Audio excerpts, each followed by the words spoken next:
Now it's the Ballon d'Or tonight, so here to talk through the names in the frame and all things European football is Andy Brassel. Pleasure to have you with us, Andy. Let's get straight to it. Look, Rodri won it last year. If we're looking at the likely candidates from the Premier League this year, Mo Salah would seem the most likely. What are his chances then?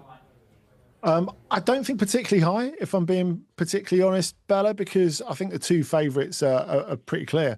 The two guys who ruled the Champions League last season, Ousmane Dembélé of Paris Saint-Germain and Lamine Yamal of Barcelona. Now, I guess it's very much a post-Messi and Ronaldo sort of field. It's all a little bit more objective, I suppose, because the idea is before it was whoever scored the most goals out of those two and whoever won the Champions League at the end of it, pretty much. Whereas I think we've moved on a little bit from there. And I guess Ousmane Dembélé is the obvious choice in so many ways because PSG got to the final of the Club World Cup, having already become European champions and won the Champions League. But having said that, Lamine Yamal, it wasn't just that he went on from winning the Euros with Spain. It's not just that he got Barcelona all the way to the Champions League semi-final, and they probably should have been in it. And he had so many memorable matches on the way at such a young age. I guess it's just the way that he makes people feel. When people, who are, I guess, a bit hard bitten by football, look at him and they think, actually, it's all new again. I've never seen this before. This is a wonderful thing to see. And he just seems to take it all in his stride. And I think that's something that in the sort of stat fest of Messi and Ronaldo, amazing as they were, that was something that we lost a little bit. Yeah, for sure. We'll come on to Yamal in just a moment, but I wanted to ask you a bit more about PSG because they're not actually going to be at the ceremony because, of course, their game against Marseille has been rescheduled for tonight. However, Dembélé is actually injured, so maybe he might be there. Real Madrid could also stay away once again. Do you feel like there is a bit of a fear that the ceremony is being overshadowed by who's not there rather than who is? Yeah, to an extent. And I guess the injury to Ousmane Dembélé, even if PSG are furious about it because it happened on international duty with France, is kind of serendipitous for the ceremony because, of course, the game between Marseille and PSG, the biggest game in France, Le Classique, that was postponed yesterday because of storm warnings in the Marseille area. And the rule book of the French league says if extreme weather causes a game to be postponed, it has to be played on the next possible day, which is tonight. Now, obviously the league, because it gives such incredible platform to Ligue 1, which is not usually something that we get at the Ballon d'Or, because PSG have had an incredible year as a team, not just as an individual. You know, there are several names who could be in the frame. You could include Marquinhos, Hakimi, Kvaratskhelia, who won 2 leagues last season with Napoli and PSG, as well as the Champions League. It's completely annoying that they're being forced to play it on this day. But Marseille have drawn a hard line in the sand. Now, of course, they're big rivals with PSG, and the league, it seems, have asked them, well, could we push it to the Tuesday? And they're like, no, we're not going to step aside. It's our game. We want to play it. Our fans are ready to play it.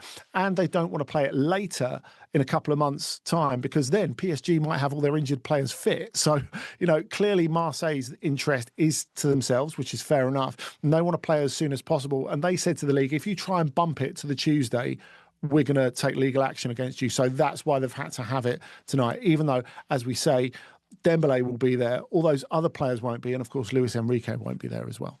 Yeah, so a lot of factors in play there, I guess. What about Harry Kane? Any chance that he'll be in the running? Because his scoring record at Bayern remains incredible, doesn't it? Yeah, and you know what, Bella, it's so much more than that. I think you can tell by the way that people have taken to him at Bayern. He's a leader in every possible way. I think having Thomas Müller sort of fighting his corner from the off and saying, I want this guy on the team council before he could even speak a word of German, I think was really important. But it's his professionalism, it's his all-round game. If you look at the fact that he's scored 7 in the last 3 games, and he could have had a load more because he's been that imperious against Hamburg and against Chelsea in particular, not to mention the hat-trick against Hoffenheim at the weekend, which puts him on the brink of an incredible record. If he scores 2 next Friday night against Werder Bremen in the home game that Bayern have, which you would kind of back him to do, he gets to 100 goals and he would be the fastest player to reach 100 goals with one club in the top 5 leagues, beating a record that's currently held jointly by Cristiano Ronaldo and Erling Haaland in their times at Real Madrid and Manchester City. So, Kane's in his 30s now, but don't rule him out for next year. I would say. I think for him to get that bit further and to get into Ballon d'Or contention, I think realistically, you're looking at a Bayern Champions League win. They would need to manage a treble, but they're so exciting in the front half of the team. Now, Kane has said, and he said to me a couple of weeks ago, actually, that we're a little bit thin in terms of squad. If they can get past that bit and get a fair win with injuries, then they genuinely are a contender for the Champions League. And then maybe we're having this discussion this time next year. Yeah, so maybe Kane for 2026 then. Right, look, you mentioned Lamine Yamal, the special player. Then there's also his teammate, Rafinha. How do you assess his chances? He's got to be close. Top five for me. I think you could argue even that he was the best player in the Champions League last season. And really, it's interesting how many of these players are connected by Hansi Flick. You go back and see the influence that he had on individual players at Bayern, like David Alaba, like Alphonso Davies, bringing out parts of them that they didn't think were there. And I think it's the same with Rafinha. He looked like a luxury signing for Barcelona when he went there. And he got turned into a vital player by Hansi Flick, put in a slightly more central position. And that's one of the reasons that they needed to get in Marcus Rashford. Deco, who's now the sporting director there, said, look, our main thing, I know people think we need defenders, but we need to cover for Rafinha and Lamine Yamal because they're our most important players. They can't play 60 games this season if we're going to go close to winning the treble again. And Rafinha, in terms of not just the goals that he's contributed, but what he is as a leader on the pitch and in the dressing room, he's been massively, massively important for Barcelona. And he's partly responsible, I think you can say, for the development of Lamine Yamal as well. I wanted to ask you about Hansi Flick, actually, because Marcus Rashford was dropped from the starting lineup for Barcelona after arriving late for training. How does Flick tend to deal with disciplinary issues like that? Do you think he's going to draw a line in the sand there? I don't think he's going to hold it against Rashford, Bella, because we've seen it before. Look, he's really strict, letter of the law. The fact is, Marcus Rashford was 2 minutes late for the meeting yesterday, and he was dropped from the starting lineup, despite that brilliant game at Newcastle in the week. But he's done it before, and he's done it with big players. He's done it with Rafinha.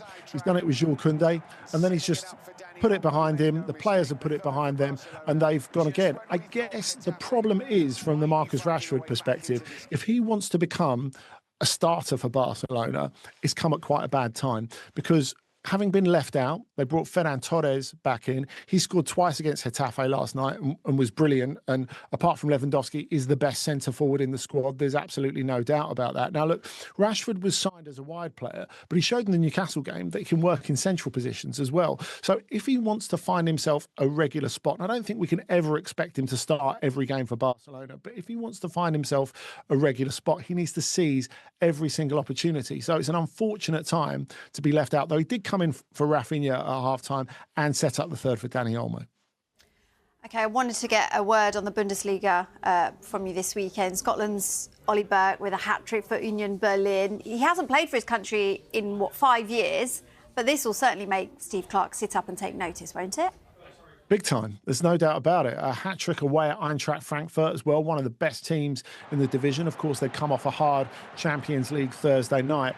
But if you look at these goals as well, they prove what Ollie Burke is all about. You get the ball in front of him, he's quick. And these are ice-cold finishes as well against really good opposition, helping Union to a 4-3 win. Now, I think what helps Union and helps Ollie Burke this season is the fact that they're playing far more openly under Stefan Baumgart than they did before. They're known for being quite defensive. They've let in a ton of goals already this season, 7 in the last 3 games, but they've gone there, given a really, really tremendous performance. And when he's got 2 strikers like Ilic and Ansa, who are really, really good on the ball, can set him up as well. That pace on the counter-attack, I think, is going to help him cash in, look really good, and then he'll be knocking really hard on the Scotland door. Andy, always great to get your thoughts. Thank you. Thank you.